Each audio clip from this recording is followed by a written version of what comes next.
La testostérone, tout le monde en parle, mais personne ne la comprend vraiment.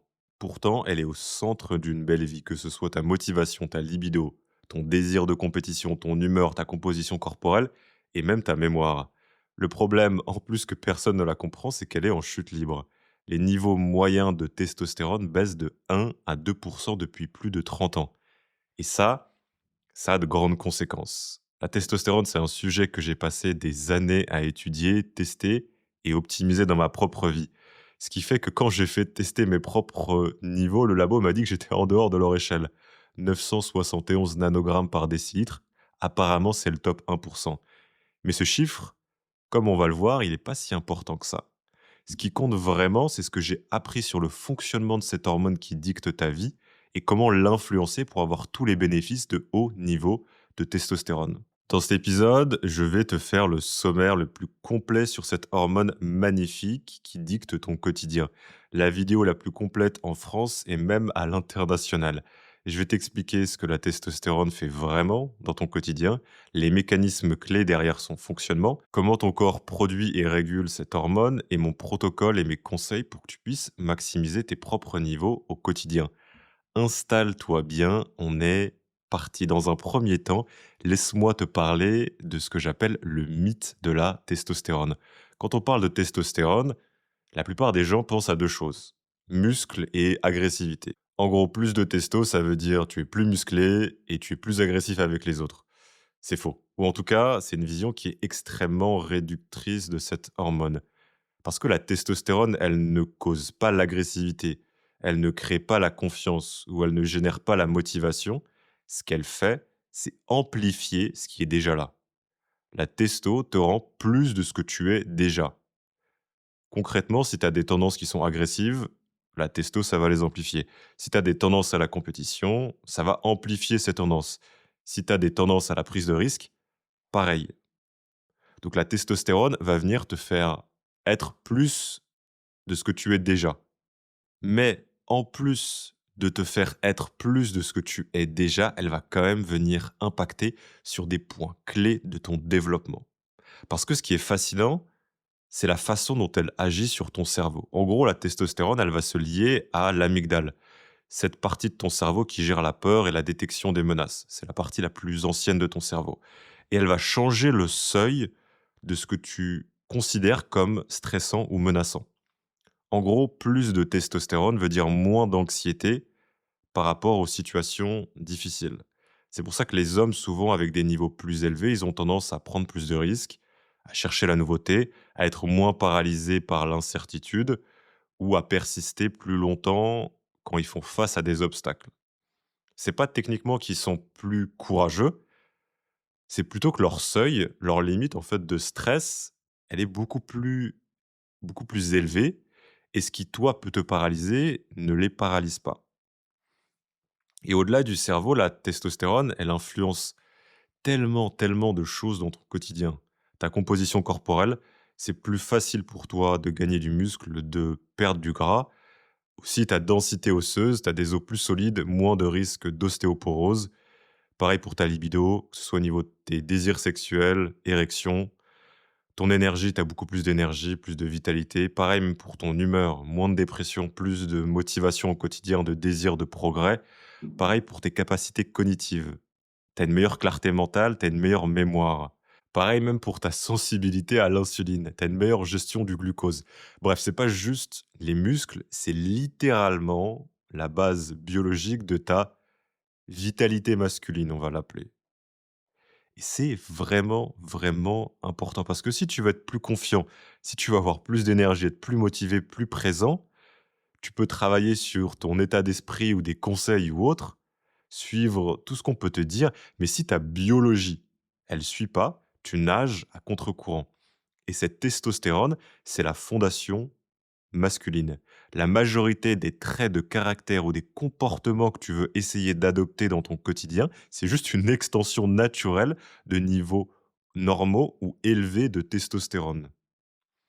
Je veux vraiment que tu gardes ça en tête. La testostérone, c'est pas juste une hormone de muscle ou d'agressivité, c'est la base biologique de la plupart des comportements que tu voudrais amener dans ta vie pour avoir une meilleure vie, pour être plus heureux et avancer vers tes objectifs. On va voir maintenant un point clé, un principe fondamental que tu dois avoir en tête sur ta production et ton optimisation de tes niveaux de testostérone. Ton corps ne produit que ce dont il a besoin. C'est un principe d'adaptation. Ton corps, c'est une machine d'optimisation des ressources. Il ne va pas gaspiller de l'énergie à produire quelque chose dont il n'a pas besoin. Si ta vie, elle ne demande pas de testostérone, ton corps, il n'en produira pas. C'est aussi simple que ça. Ou en tout cas, il va réduire ses niveaux de production naturels. Et c'est là où, pour moi, beaucoup de gens se trompent. Tout le monde approche cette testostérone, cette optimisation de cette hormone à l'envers. En gros, ils se disent, et je le vois partout, je vais optimiser ma testo, ma T. D'ailleurs, je vais utiliser ces termes testo ou T de manière interchangeable avec le mot testostérone dans cet épisode, pour pas juste répéter le même mot en boucle. Donc, la plupart des gens, ils se disent, je vais optimiser ma T et ensuite je serai plus confiant. Je prendrai plus de risques et je serai derrière plus actif et je progresserai. C'est l'inverse en fait. Tu prends des risques, tu agis, tu te mets en compétition et tu te challenges et ton corps répond en produisant plus de testostérone. Et ce qui est magnifique, c'est que la testostérone crée de la testostérone. Quand tu gagnes une compétition, un défi personnel ou tu atteins un objectif, ta testostérone, elle monte. Et quand ta testostérone monte, tu as plus de chances de gagner la prochaine fois, de vouloir aller dans cette compétition, de vouloir aller dans l'action. C'est un cercle vertueux. Il y a même des études sur des primates qui montrent que les mâles plus hauts dans la hiérarchie ont des niveaux de testostérone plus élevés. Mais, et ça c'est crucial, c'est pas génétique. Ils sont pas nés avec plus de testo et donc ils dominent. C'est l'inverse. Ils ont gravi la hiérarchie avec leur comportement et leur testostérone a augmenté en conséquence. Même chose, même phénomène sur des joueurs de tennis. Des études ont montré que les gagnants, ils ont un pic de testostérone après le match et les perdants ont une chute. Et c'est là où ça devient extrêmement intéressant. Des études ont même montré que regarder ton équipe favorite gagner augmente ta testostérone depuis ton canapé avec des chips. C'est pas la physicalité de l'action en elle-même, c'est presque le cadrage mental. C'est l'identification, c'est ton cerveau qui perçoit une victoire, qui perçoit que tu es en train de gagner. Bon, je pense pas qu'être avachi sur ton canapé, surtout comme on va le voir, et manger des chips, ça va te rendre très masculin, mais le mécanisme biologique derrière cela, il est très intéressant.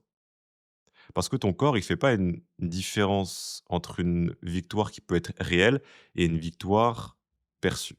Donc garde cela en tête. La testostérone, c'est une conséquence d'un comportement et c'est une adaptation de ton corps à un comportement qui va lui demander pour continuer à progresser de créer plus de testostérone, de créer plus de cette hormone qui est là pour te faire avancer, qui est là pour te faire risquer, qui est là pour te faire progresser. Le problème, c'est qu'on vit dans un environnement qui est opposé à ce qui crée de la testostérone. Un environnement qui est doux, qui est très confortable, qui est très contrôlé. Il y a pas de danger, pas vraiment ou beaucoup moins de compétition, moins de challenge physique et beaucoup moins d'incertitude. Et ton cerveau, ça, il l'adore. Il est fait pour chercher ce confort et la sécurité et pour limiter toutes les dépenses énergétiques inutiles pour survivre au quotidien. Mais ton cerveau, lui, s'adapte à ça. Il s'adapte en produisant moins de testostérone. Encore une fois, garde ce principe, il ne va pas produire quelque chose dont il n'a pas besoin. Il va économiser son énergie. Et donc, tu te retrouves avec des niveaux bien en dessous de ce qu'ils devraient être.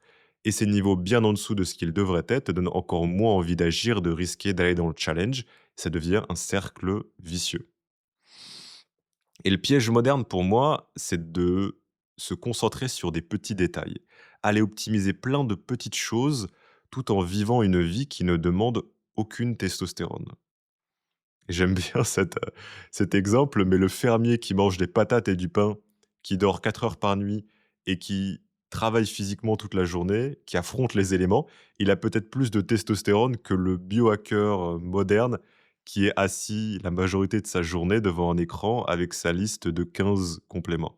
Bon, comme on va le voir, le sommeil joue un rôle clé, mais tu vois un petit peu la logique derrière. C'est ton comportement et ton quotidien qui va venir surtout influencer l'adaptation biologique de ton corps à créer plus de testostérone plutôt que des petits outils, des petits détails qui vont venir remplir une bassine qui est trouée.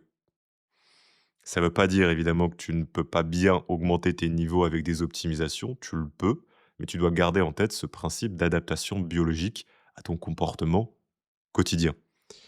Et n'oublie pas, là je te parle de pas juste avoir plus de muscles, mais littéralement d'une hormone qui te fait aimer ta vie.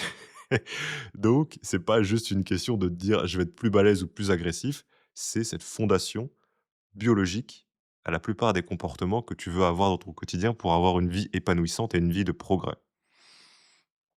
Commence, avant qu'on aille sur cette partie protocole, par te poser donc cette question: est-ce que ta vie aujourd'hui, elle demande de la testostérone? Je te laisse prendre le temps de réfléchir à cette question. Est-ce que ta vie, elle demande de la testostérone? Est-ce que tu te mets en compétition? Est-ce que tu prends des risques? Est-ce que tu te challenges physiquement? Est-ce que tu vas dans l'incertitude? On va en parler après dans la partie protocole. Mais avant ça, un peu de biologie. Je vais t'expliquer comment la testostérone fonctionne dans ton corps, comment elle est produite et régulée. Je vais simplifier au maximum, mais tu vas voir. Mais avant ça, un peu de biologie, parce que tu ne peux pas améliorer ce que tu ne comprends pas. On va voir comment ton corps produit et régule de la testostérone. Commençons par l'axe HPG. Ton corps, il produit de la testostérone via ce qu'on appelle l'axe HPG. HPG, c'est un acronyme. Chaque lettre est une partie de ce système. Le H, c'est pour l'hypothalamus. Donc, c'est une partie de ton cerveau qui est un peu au milieu de ton cerveau, qui joue un rôle clé dans la régulation de la plupart de tes fonctions vitales, que ce soit le sommeil ou ton activité sexuelle, par exemple. Le P, c'est un acronyme, donc c'est le mot anglais pituitary, mais en français, on appelle ça l'hypophyse. C'est une glande qui est à la base de ton cerveau, en dessous de l'hypothalamus, qui sécrète pas mal d'hormones dans ton corps. Et le G, dans le HPG, c'est gonade, tes testicules. Pas besoin de les localiser, celles-ci, normalement. Si t'en as, tu sais où c'est. Donc voilà comment cet axe HPG fonctionne et comment ta testostérone est produite. L'hypothalamus, il va envoyer un signal qu'on appelle GnRH. En gros, c'est une hormone. Cette hormone, elle est reçue et elle est captée par l'hypophyse qui reçoit ce signal et envoie 2 hormones, la LH et la FSH. Les testicules ensuite, donc le G gonade, reçoivent la LH et produisent de la testostérone. C'est une cascade, en gros, des étapes et si il y a un maillon dans ces différentes étapes qui est faible ou qui fonctionne pas bien, il y a tout le système qui galère. Je te disais, donc l'hypophyse produit, donc envoie 2 hormones LH, FSH, et c'est la LH qui, avec tes testicules, produit la testostérone, mais en gros, la FSH, elle est plutôt impliquée dans la production de spermatozoïdes. Donc en gros, tu as une hormone qui est libérée par ton hypothalamus, qui déclenche ensuite une cascade de production de testostérone. Parce que cette hormone qui est libérée par ton hypothalamus, GnRH, elle signale à l'hypophyse de sécréter les hormones LH et FSH qui derrière stimulent tes testicules à produire de la testostérone. Voilà pour l'axe HPG simplifié. Ensuite, il faut que je te parle d'un point clé, vraiment crucial. Quand tu fais un bilan sanguin, souvent tu vois testostérone totale. Mais ce qui compte vraiment, c'est la testostérone libre. Parce que quand ta testo, elle circule dans ton sang, une grande partie est attachée à des protéines. Et cette protéine principale, elle s'appelle SHBG, Sex Hormone Binding Globulin en anglais. Tu vas voir, ça va nous être utile. Donc cette testostérone qui est attachée à cette protéine SHBG, tu peux le voir un peu comme de l'argent sur ton compte, mais qui est bloqué. Tu l'as, c'est cool, mais mais il sert à rien. Tu peux pas l'utiliser. Donc il y a seulement la testostérone qui est libre, donc pas attachée, qui est souvent autour de 2 seulement de ta testostérone totale, qui est vraiment disponible pour ton corps. Donc tu peux avoir une testostérone totale de plus de 900 nanogrammes par décilitre, qui est en soi, sur le papier, très bien, mais une testostérone libre, elle, de juste 8 nanogrammes par décilitre, par exemple, qui est mauvais. Donc dans ce cas, tu as les symptômes d'un gars qui a une testostérone qui est basse, malgré un chiffre total qui est élevé. Un homme, en moyenne, il devrait avoir autour de 2 de sa testo totale en testostérone libre. Donc si ta testostérone totale, elle est autour de 800, ta testostérone libre, elle devrait être autour de à peu près 16 nanogrammes par décilitre. Et d'ailleurs, c'est difficile de te donner des chiffres moyens de où devrait être ta testostérone pour plusieurs raisons. Déjà parce que la variabilité, elle peut être très très grande et également ça dépend de ton âge. En général, la plage plutôt classique pour des niveaux de testostérone totaux, c'est autour de 400 à 600 nanogrammes par décilitre de sang, mais ça peut grandement varier et comme tu te rends compte maintenant, c'est pas juste une question de testostérone totale, mais aussi grandement une question de testostérone libre. Et également, aujourd'hui, les moyennes sont basées sur une moyenne, justement, sur les niveaux actuels de testostérone qui sont de plus en plus bas. Donc, c'est peut-être pas la meilleure chose de te baser sur ces niveaux-là. Moi, ce que je te conseille, parce qu'il y a également un facteur génétique, essaye simplement d'optimiser tes niveaux et utilise les chiffres que tu peux avoir avec des tests sanguins pour voir si tes efforts fonctionnent, plutôt que de prendre un chiffre et essayer de te comparer à une donnée ou à un niveau d'autres personnes qui n'a pas trop de sens dans ta vie. Donc, maintenant, tu comprends que la testostérone, c'est pas juste une question de testostérone totale, mais également libre, parce qu'une bonne partie est attachée à cette protéine qui s'appelle SHBG. Et donc, tu vas peut-être me dire, mais j'ai envie de réduire mes niveaux de SHBG pour avoir plus de testostérone libre. Et je te dirais bravo, tu poses les bonnes questions. Tu commences à voir, on en parlera juste après de comment réduire cette SHBG, mais tu commences à voir que booster ta testostérone, c'est pas aussi simple qu'on pourrait te le montrer. Il y a trois hormones principales qui régulent ta sex hormone binding globulin, donc cette protéine, SHBG. Première hormone, c'est l'insuline. Si ton insuline elle est basse, ta SHBG elle va monter. Ton insuline elle est produite par le pancréas et ça régule en gros ton sucre dans le sang. Quand tu manges des glucides, ton corps il libère de l'insuline pour faire entrer le sucre dans tes cellules. Et c'est d'ailleurs pour ça que quelqu'un qui fait un régime très bas en glucides, donc un régime cétogène, il peut voir sa testostérone libre baisser temporairement parce que son insuline elle chute. Et donc la SHBG elle monte. Mais l'influence de l'insuline sur ta testostérone libre, elle est plus temporaire que long terme. Deuxième hormone qui va influencer sur cette SHBG, c'est tes œstrogènes, ou plutôt l'estradiol. L'estradiol, on va en reparler, c'est juste un type d'œstrogène, le type le plus commun, E2. Et donc plus ton estradiol, ton œstrogène est haut, plus ta SHBG, elle va monter également. Et troisième partie, c'est ta thyroïde. Ta thyroïde, si elle déconne, ta SHBG, elle sera impactée. C'est ta thyroïde, en gros, c'est l'organe qui produit quasiment toutes tes hormones. Donc voilà, insuline, œstrogène, thyroïde et d'autres petits points dont on va parler juste après sur mon protocole. Donc c'est pour ça qu'optimiser ta testo, ta T, c'est pas juste avoir plus de testostérone, c'est tout un système à équilibrer. Ça, on va en parler. On a commencé à parler d'œstrogène, continuons dans cette direction. Beaucoup de gars pensent et te disent que l'oestrogène, c'est l'hormone des femmes et qu'il faut à tout prix l'éviter, la bloquer. C'est une grosse erreur, parce que l'oestrogène est nécessaire chez l'homme et même joue un rôle clé dans ta libido. Oui, oui, dans ta libido, dans la santé de tes articulations, dans ta densité osseuse, dans tes fonctions cognitives, dans ta santé cardiovasculaire et également dans ta perte de gras. Un niveau optimal d'estradiol, donc encore une fois, c'est un type d'œstrogène chez l'homme, c'est entre à peu près 50 et 30 et 50 nanogrammes par décilitre. Si c'est trop bas, tu auras des problèmes sur ce que je viens de te dire, donc articulation, libido, cognition, et même accumulation de gras. Dernier point scientifique dans cette partie comprendre ta testostérone et ensuite tu auras tout le schéma en tête, c'est comment est-ce que tes œstrogènes sont produites. C'est important que tu l'aies en tête. Tes œstrogènes, c'est créé à partir de ta testostérone avec une enzyme qu'on appelle aromatase. Aromatase, c'est donc cette enzyme qui va prendre ta testostérone et derrière produire des œstrogènes. Et la façon dont ton corps en général régule ses niveaux d'œstrogènes, c'est en impactant ta testostérone. Si ton corps voit que tu as des niveaux d'œstrogènes trop élevés, il va tout simplement aller réduire ta testostérone parce que tes œstrogènes viennent d'une conversion de ta testostérone avec cette enzyme aromatase. Et donc, si tu as, avec, comme on va en parler, des facteurs dans ton quotidien, un niveau d'œstrogène trop élevé, tu vas réduire ta testostérone parce que ton corps va réduire cette testo pour aller réduire cette production d'œstrogène qui vient de la testostérone.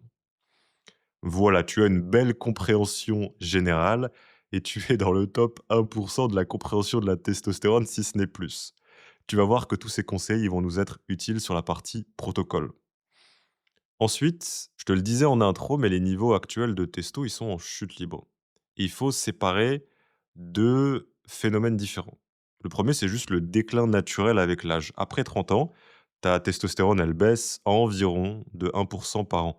C'est normal et c'est physiologique. Et le deuxième point, c'est le déclin qu'on peut appeler générationnel. Et celui-ci, il est plus inquiétant. Les niveaux de testostérone moyens, ils baissent de génération en génération.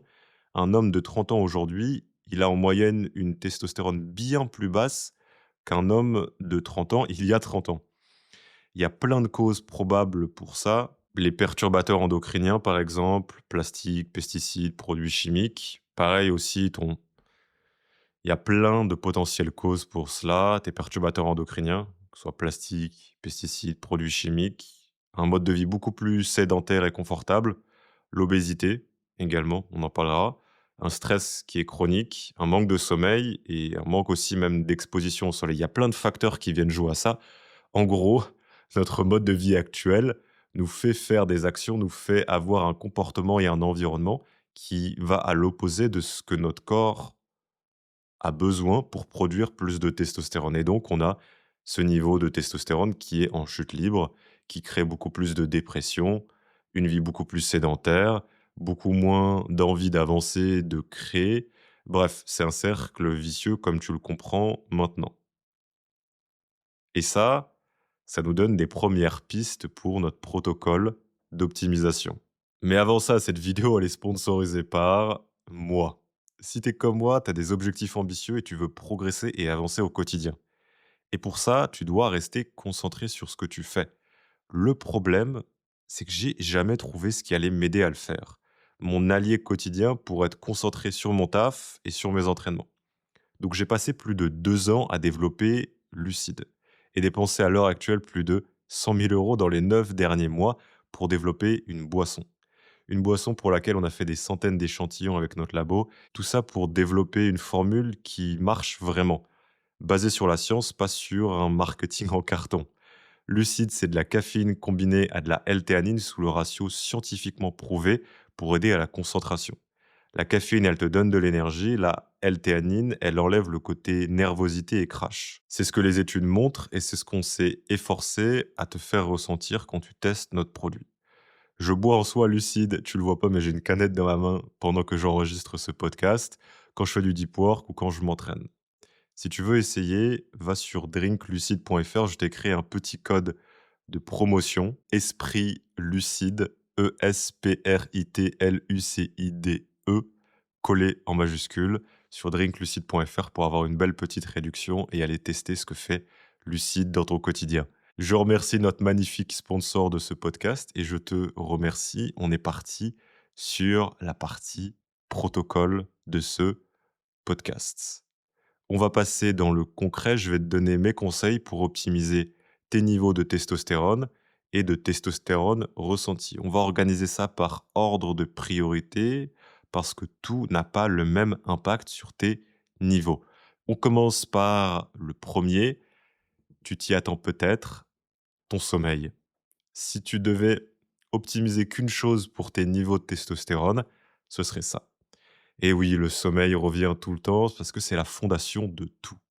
Tu peux avoir la meilleure nutrition, le meilleur entraînement, les meilleurs compléments. Si tu dors mal, Tu auras de la testostérone, des niveaux dans les chaussettes. J'ai déjà fait un podcast où je te donne mes conseils pour dormir comme un bébé. Je te le mets en description. Mais en gros, si je devais résumer mes plus gros conseils, 7 à 9 heures de sommeil par nuit et la même heure de réveil et de coucher, même le week-end. Essaye de pas faire d'exception. Reste dans une plage horaire de 20 minutes d'heure de réveil et de coucher. Ton corps adore la prévisibilité et une chambre qui est fraîche et sombre. Une température entre 18 et 19 degrés, une obscurité la plus totale possible, pas de téléphone près de ton lit, essaye de pas avoir d'écran de lumière bleue dans les 1 heure avant d'aller te coucher, réduis les lumières qui sont fortes avant d'aller te coucher. Sinon, ça va détruire ton cycle de production de mélatonine.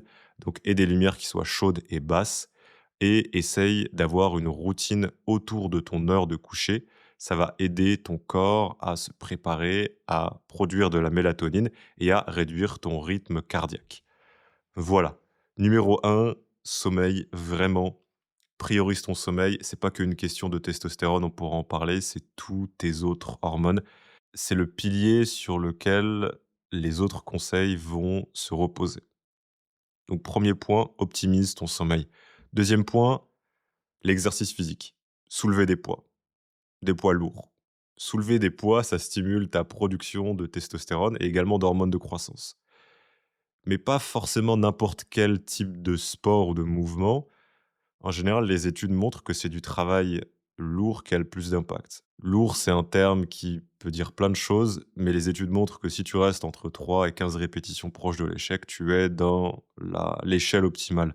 Donc, entraînement lourd 2 à 5 fois par semaine. Essaye de prioriser les mouvements polyarticulaires, donc les mouvements qui recrutent le plus de muscles. Tu peux aussi, si tu veux vraiment optimiser, entraîner spécifiquement les zones androgènes. C'est les zones qui sont plus réceptives à ta testostérone. Donc tout ce qui est lié à le haut de tes pectoraux, tes épaules, tes hauts de trapèze, ton cou. Donc toute cette zone-là, c'est la zone androgène. Si tu priorises ces zones, ça va maximiser la réponse de production de testostérone de ton corps par rapport à la résistance physique, à l'entraînement lourd. Et le dernier point que je veux que tu aies en tête par rapport à ce côté musculation, soulever des poids, essaye d'éviter un stress qui pourrait être trop gros. Trop d'entraînement, ça va te faire avoir un niveau de cortisol chroniquement élevé et ta testostérone va chuter. Donc c'est important que tu t'entraînes lourd, mais tout aussi important que tu te reposes vraiment. D'ailleurs, c'est pas obligatoire que tu te concentres sur la musculation, tu peux faire autre chose, mais soulève ou pousse des trucs lourds dans ton quotidien. Aussi simple que ça.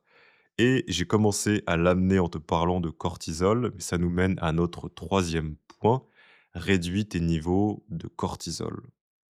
Dès que tu vas avoir un stress qui est chroniquement élevé, tu vas avoir une chute dans tes niveaux de testostérone. C'est quelque chose qui se retrouve dans toutes les études scientifiques à chaque fois. Un niveau de stress chroniquement élevé est lié à un niveau de testostérone qui chute. Et le mot chroniquement, il est clé. Parce que, comme on va en parler juste après, le challenge physique qui peut faire augmenter tes niveaux de cortisol de manière ponctuelle, il est bon. Mais quand tu as un stress ambiant, une sorte d'anxiété dans ton quotidien, ton corps il va s'adapter en réduisant tes niveaux de testo.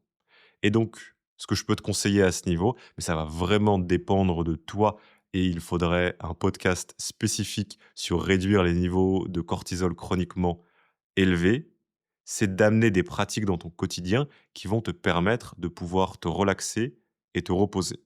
Prends du temps pour toi, pour te reposer, pour faire des exercices de respiration, pour méditer, pour écrire, pour lire, pour prioriser ton sommeil, pour marcher tranquillement, réduire les stimulations. Fais en sorte que tu aies des moments où ton système nerveux, tout ton corps va pouvoir se reposer. Tu ne vas pas être en train de ruminer, à penser à tes problèmes ou autres, tu vas être concentré sur cette récupération. Je pense que je vais faire un épisode de podcast spécifique sur justement cette récupération et réduire ces niveaux de cortisol chroniquement élevés, mais tu les connais ces pratiques. Ce que je viens de te lister, tout ce qui va te permettre de déconnecter ton cerveau de cette anxiété, ce stress et pouvoir te reposer, être beaucoup plus tranquille. Et ça nous mène à notre prochain conseil, qui est un des plus sous-estimés et je t'en parlais juste en haut. Gérer le stress, c'est important, mais il y a une différence entre le stress chronique qui détruit ta testostérone et le challenge ponctuel qui la stimule. Ton corps, il s'adapte à ton environnement. Si ton environnement, il est mou, il est confortable, il y a pas de défi, ton corps produit moins de T parce qu'il en a pas besoin. Ton corps, il veut toujours dépenser le moins d'énergie possible. Je vais te le répéter jusqu'à ne plus avoir de voix, cette phrase. Si ton environnement, à l'opposé, il est challengeant, compétitif, avec des situations qui te demandent du courage, qui te demandent de la prise de risque, ton corps y répond. Et il répond en produisant de la testostérone pour pouvoir s'adapter. Et c'est le même mécanisme. Il produit de la testostérone pour que faire ses actions, ce soit plus simple pour lui et qu'il ait à produire moins d'énergie. C'est juste le même mécanisme qui fait que tu as moins de testostérone quand ton environnement est confortable, mais à l'opposé. Encore une fois, c'est ton corps qui veut s'adapter pour avoir à produire moins d'énergie et pouvoir survivre. Donc que ce soit ton business qui est challengeant, prendre des risques, closer des clients, affronter l'incertitude, un sport compétitif. Donc pas forcément juste aller à la salle, mais essayer d'amener un côté vraiment compétitif. Ça peut être, un art martial, ça peut être un sport d'équipe, ça peut être des challenges personnels ou des sorties de ta zone de confort. Régulièrement, tu fais des choses qui te font peur. Même juste, ça a été montré, aborder une fille dans la rue, ça te fait augmenter tes niveaux de testostérone parce que c'est un challenge, parce que c'est risqué, parce que ça te fait peur. Donc, amène du challenge et une potentielle victoire dans ton quotidien. Et ça peut prendre plein de formes différentes. À toi de trouver cette façon. Par exemple, un truc tout bête que j'aime faire souvent les dimanches, au lieu d'avoir ma routine classique où je vais travailler le matin, je prends une veste, un gilet lesté, 15 kilos, et je vais marcher, je vais faire une longue randonnée avec du dénivelé. Ça me ramène un challenge. Donc trouve tes challenges dans ton quotidien pour faire en sorte que ton corps ait besoin de produire de la testostérone par adaptation au comportement que tu amènes.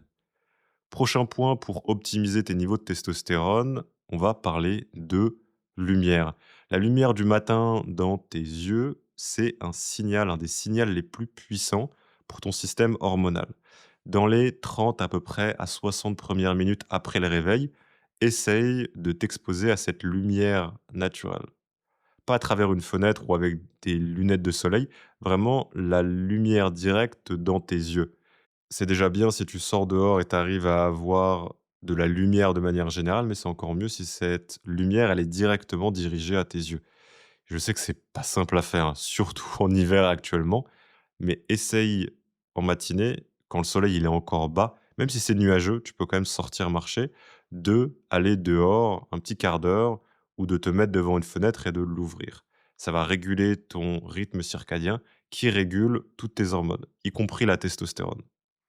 Ton cerveau, il fonctionne selon des cycles et le soleil, surtout matinal, en fait, c'est un des meilleurs déclencheurs. C'est le déclencheur naturel de ton évolution pour lancer ce cycle naturel de production hormonale.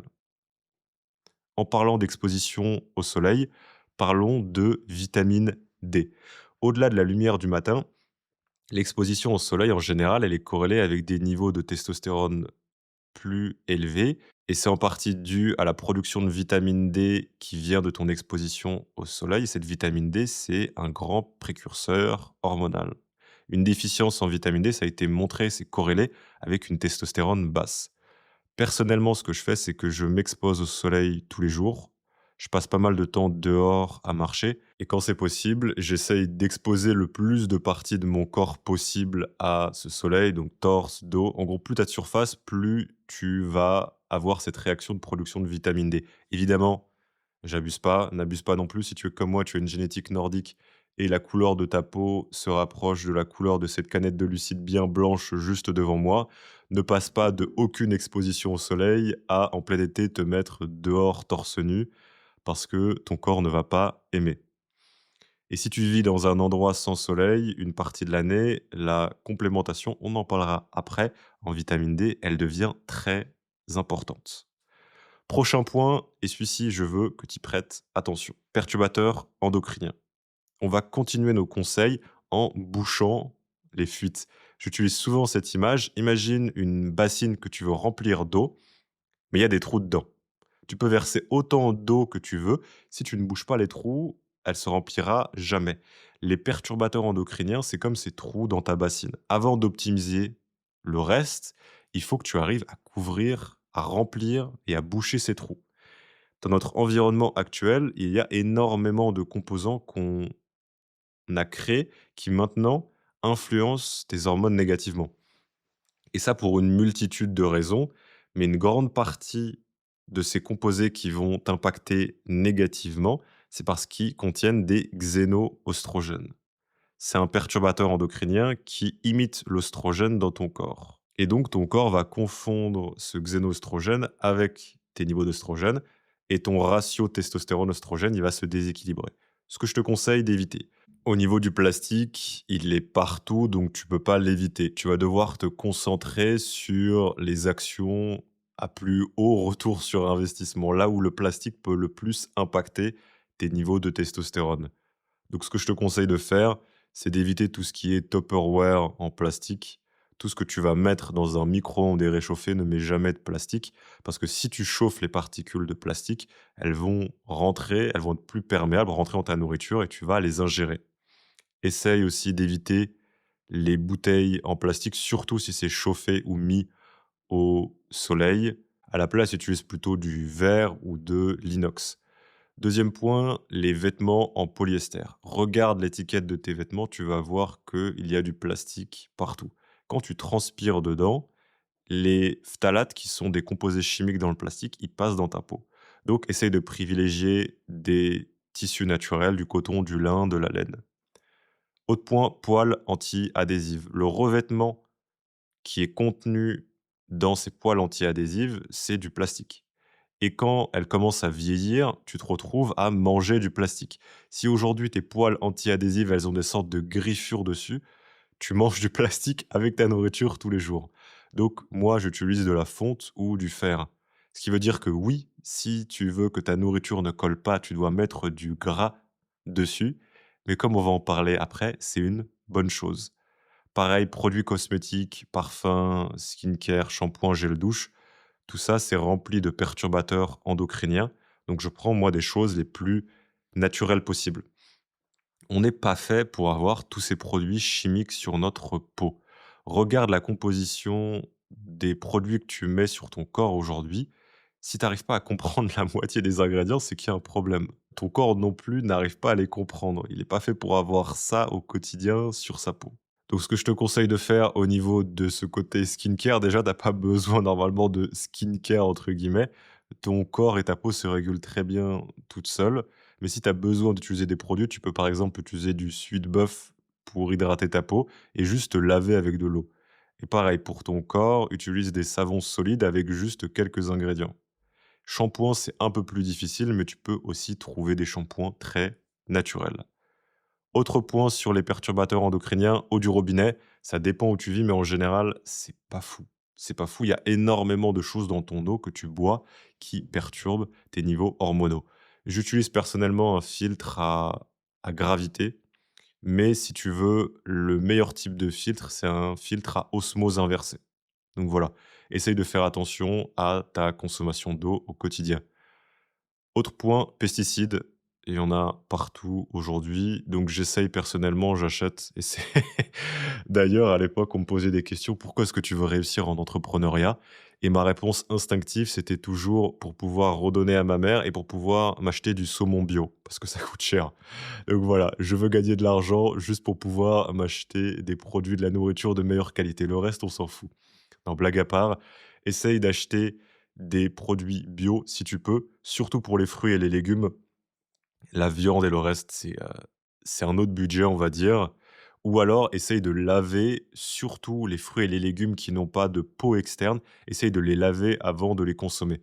Par exemple, tu achètes des myrtilles, comme tu n'épluches pas tes myrtilles, j'espère, à moins que tu sois complètement taré, ces myrtilles, elles sont directement exposées à des pesticides durant leur production et donc essaye de laver ces légumes et ces fruits qui n'ont pas de couche extérieure avant de les consommer. Et le dernier point au niveau de cet environnement qui perturbe tes niveaux de testostérone, c'est pas forcément un perturbateur endocrinien en soi, mais c'est d'éviter d'avoir ton téléphone dans la poche avant, dans une poche qui est proche de tes testicules.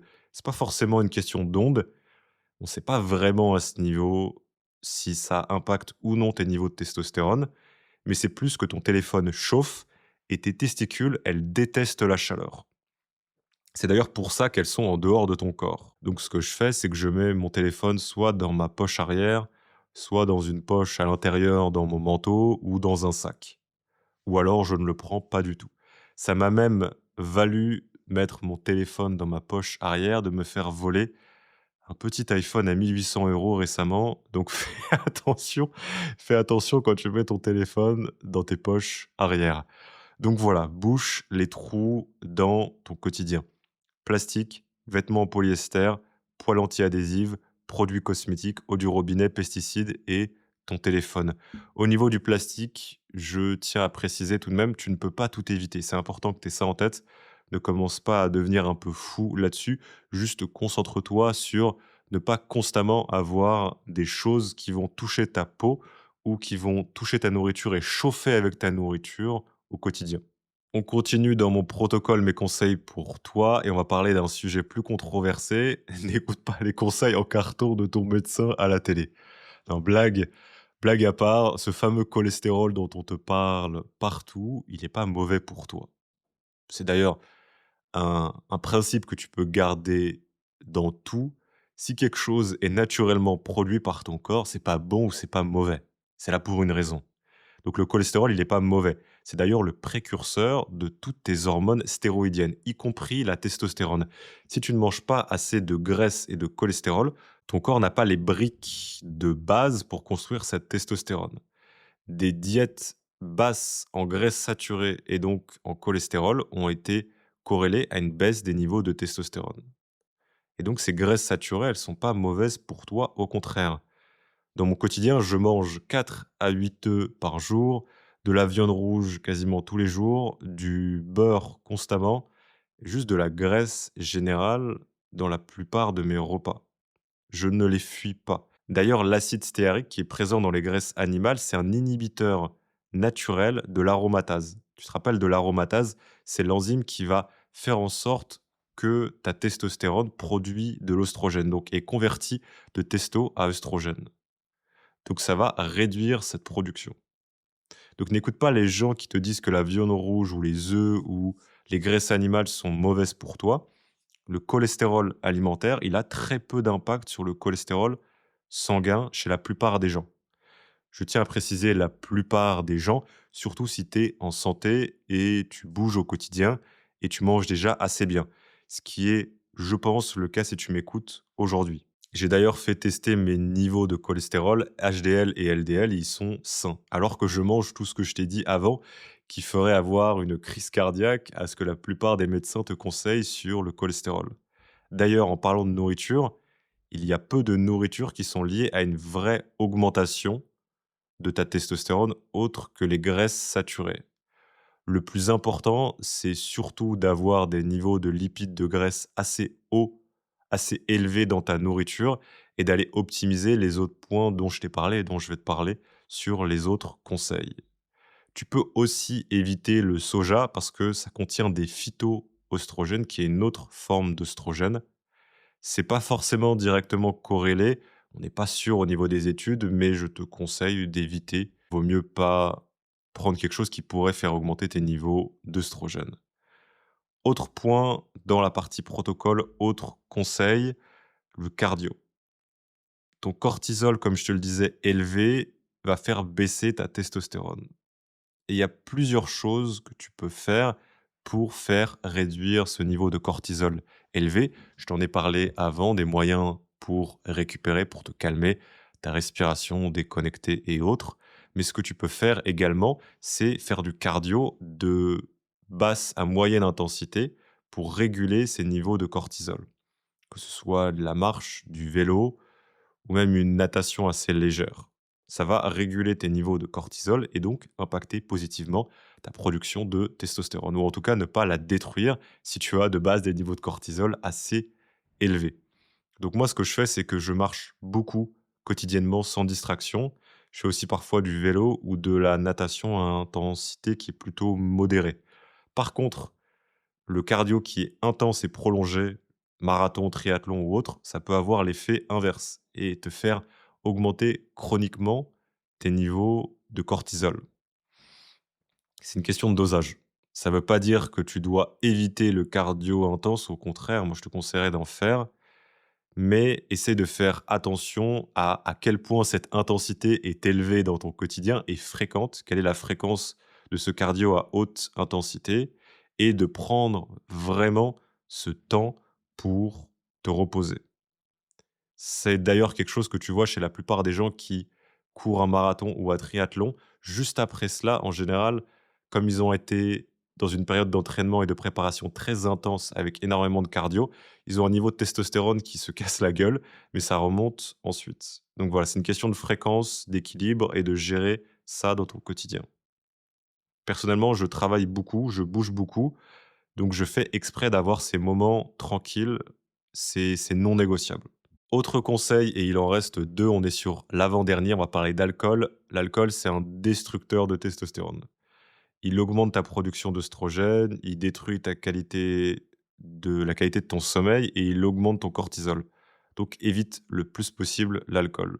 En soi, tu fais comme tu veux. Je sais que c'est un sujet que la plupart des gens n'aiment pas. Personnellement, je bois tout de même de temps en temps quand c'est au resto. Je me prends un verre de vin quand le contexte est approprié, mais garde en tête que si tu bois régulièrement, même modérément, ça va impacter négativement ta testostérone et c'est limite mieux si tu veux prendre un verre de vin en famille ou un bon resto avec, des amis, que tu le fasses au déjeuner parce que ça va pas aller impacter ton sommeil.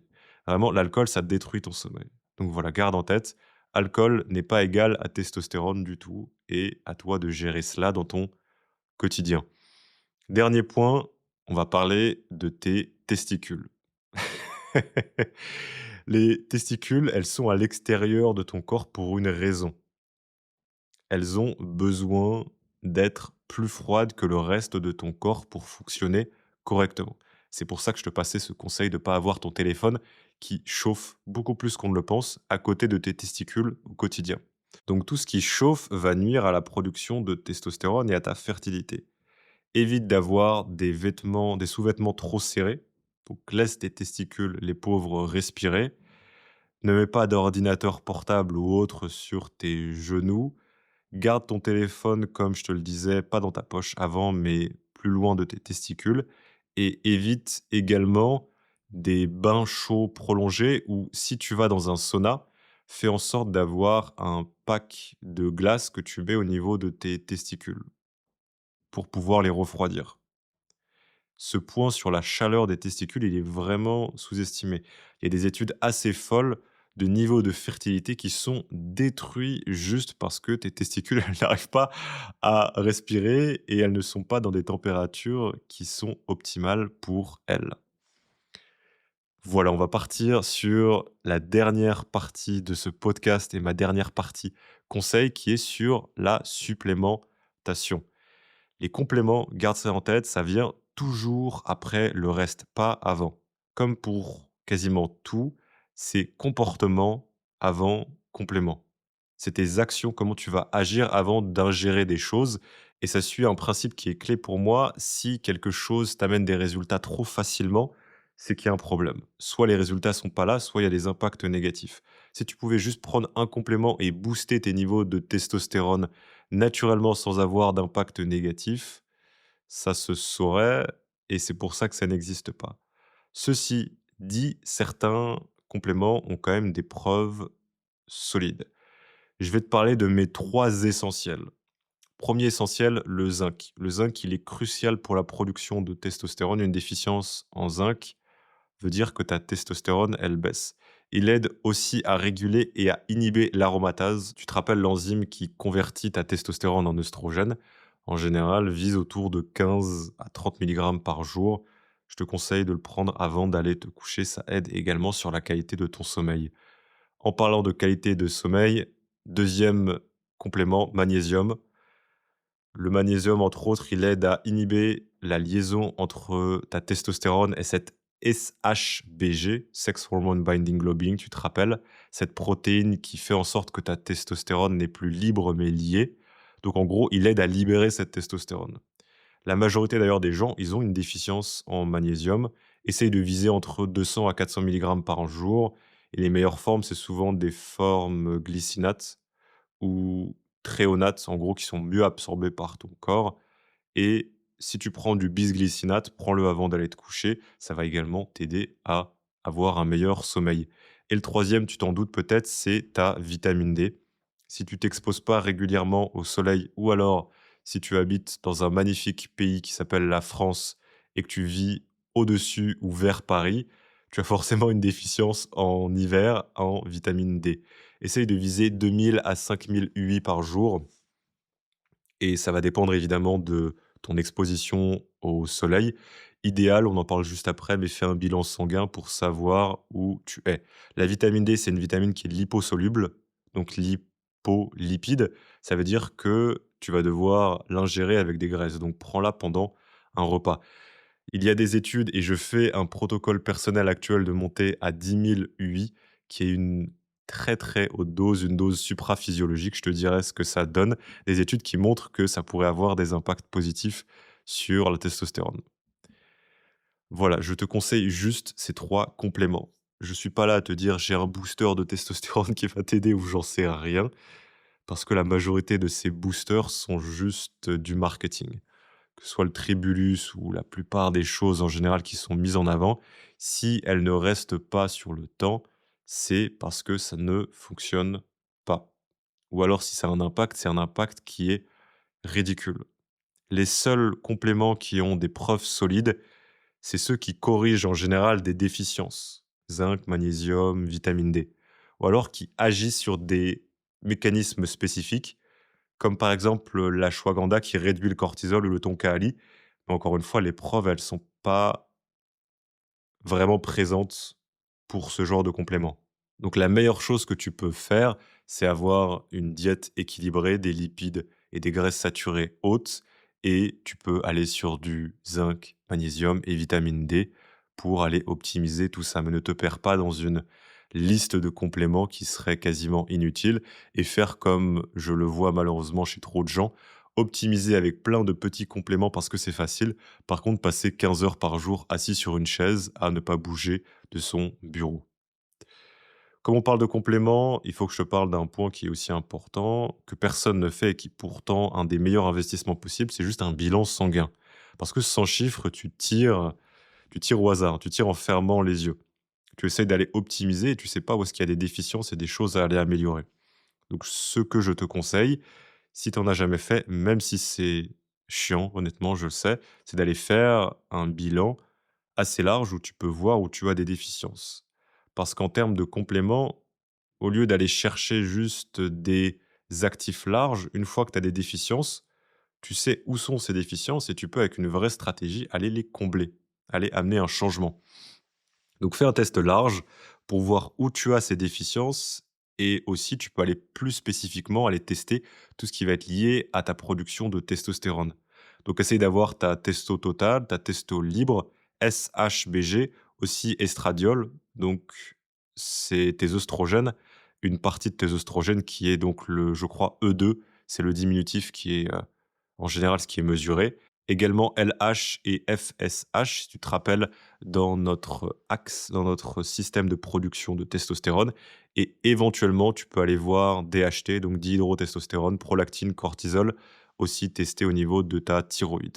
Voilà, on en a quasiment terminé avec ce long podcast. Je t'avais dit, je t'avais dit qu'on allait faire le podcast, l'épisode, la vidéo la plus complète qui existe sur le sujet de la testostérone. Je veux juste finir sur quelque chose de simple mais de plus large. On vit dans une société qui sépare beaucoup le corps et l'esprit. Tu vas chez le psy pour le mental et chez le médecin ou chez un coach, un entraîneur pour ton physique. Comme si les deux étaient différents, opposés. Mais c'est deux faces d'une même pièce, c'est la même chose. Ton état mental, il affecte ta biologie et ta biologie affecte ton état mental. Beaucoup de problèmes psychologiques qu'on voit aujourd'hui sont en fait des problèmes biologiques. Le La personne qui procrastine, qui manque de motivation, qui est anxieux, peut-être qu'il n'a pas besoin forcément de conseils ou de thérapie en plus, mais il a besoin de plus de testostérone. Pas pour dire que tu ne dois pas aller régler tes problèmes psychologiques si tu en as. Il y a de la place pour aller voir le psy ou pour un suivi psychologique. Mais je vois trop de gens, et je te parle aussi par expérience personnelle, qui vivent dans leur tête, qui vont aller ressasser leurs traumas, qui vont essayer d'aller se comprendre, alors qu'en fait, ils ont juste besoin d'aller vivre dans le monde, d'aller risquer d'aller dans l'action et donc d'avoir une testostérone plus élevée, en plus comme conséquence de ces belles actions. C'est un cercle vertueux. Et je pense que le déclin de la testostérone dans notre société, c'est pas juste les perturbateurs endocriniens, c'est aussi un mode de vie de manière globale. C'est vivre dans le confort, dans une sécurité, dans quelque chose de plus prévisible. C'est passer une vie plus dans sa tête que dans la réalité, dans l'action. C'est éviter les risques, la compétition, l'inconfort. Encore une fois, je ne dis pas qu'un suivi psychologique n'est pas utile. Dans certains cas, c'est nécessaire, mais je pense que beaucoup d'hommes auraient besoin de sortir de leur tête, de moins analyser leur vie depuis leur chaise et de plus agir dans le monde réel, pour que l'action génère de la testostérone et que la testostérone ensuite donne envie d'agir. Encore une fois, c'est une boucle et c'est à toi de choisir dans quel sens tu as envie qu'elle tourne. Voilà, on passe à la dernière partie de ce podcast, mon challenge de la semaine pour toi. On a vu plein de choses. Je ne rigolais pas quand je t'ai dit qu'on allait faire un beau podcast sur le sujet, que j'avais plein de choses à te dire. Maintenant, pour que tous ces conseils, ce soit pas juste de la consommation, mais que ça te soit réellement utile, je vais te donner un petit challenge. C'est pas simple de te donner un challenge spécifique sur un sujet aussi large, mais voici ce qui me paraît le plus utile. Au lieu de te dire d'optimiser ton sommeil ou de manger tels aliments, ce qui est le plus souvent oublié pour moi, c'est plus cette partie habitude et challenge quotidien. Donc, mon challenge pour toi, c'est sur les 7 prochains jours, chaque jour poursuit une victoire qui va être choisie, qui va être intentionnelle et quelque chose qui va te challenger. Que ce soit aller parler à un inconnu, que ce soit négocier ce prix, que ce soit prendre ce risque, que ce soit te lancer dans cette compétition, te lancer ce challenge. Essaye d'être moins sédentaire, moins assis. Demande-toi comment est-ce que tu peux, sur ces 7 prochains jours, agir pour que ton corps naturellement ait besoin de s'adapter et de produire de la testostérone en adaptation à ton style de vie, à tes actions. Donc essaye d'organiser ta semaine pour être plus dans le mouvement. Et prends le moment à la fin de chaque journée de reconnaître un moment où tu as gagné dans cette journée. Tu te rappelles ce que je te disais quand je te parlais de ton corps qui produit la testostérone quand tu gagnes. Aujourd'hui, il y a des chances que tu sois en train de gagner, mais comme tu ne le reconnais pas, ton corps n'a pas cette réaction positive de produire de la testostérone. Quand tu gagnes un tournoi de tennis, en général, c'est difficile pour toi de ne pas le voir. Par contre, quand tu as des petites victoires dans ton quotidien, c'est trop simple, trop facile pour notre cerveau, pour notre tête de passer à autre chose. Donc prends le temps également en fin de journée de reconnaître une victoire dans ton quotidien. N'oublie pas, la testostérone, c'est pas un but, c'est une conséquence. Et ces beaux mots signent la fin de ce podcast, ce guide complet sur la testostérone. Maintenant, tu es équipé à la fois avec les connaissances sur le fonctionnement de cette hormone qui est clé, mais aussi avec les outils, les protocoles qui vont, je l'espère, te permettre de pouvoir naturellement maximiser cette testostérone et donc avoir une meilleure vie. J'espère que tu as passé un bon moment en ma présence, que tu as appris des choses qui vont améliorer ta vie. Si cet épisode, il t'a parlé, que tu veux soutenir ce qu'on construit avec Lucide, pas juste la boisson, mais tout ça, le podcast, le contenu, la communauté, tu peux aller faire un tour, comme j'ai pu t'en parler, sur drinklucide.fr. Lucide, c'est ce que je bois quand j'enregistre ces épisodes, quand je fais du deep work, donc du taf profond, quand j'ai besoin d'être concentré dans mes longues journées de taf. Voilà, si ça t'intéresse, si tu veux essayer de te soutenir toi, mais aussi nous soutenir nous, drinklucide.fr. Merci à toi. Ça a été un plaisir de te parler aujourd'hui. Je compte sur toi. Reste lucide.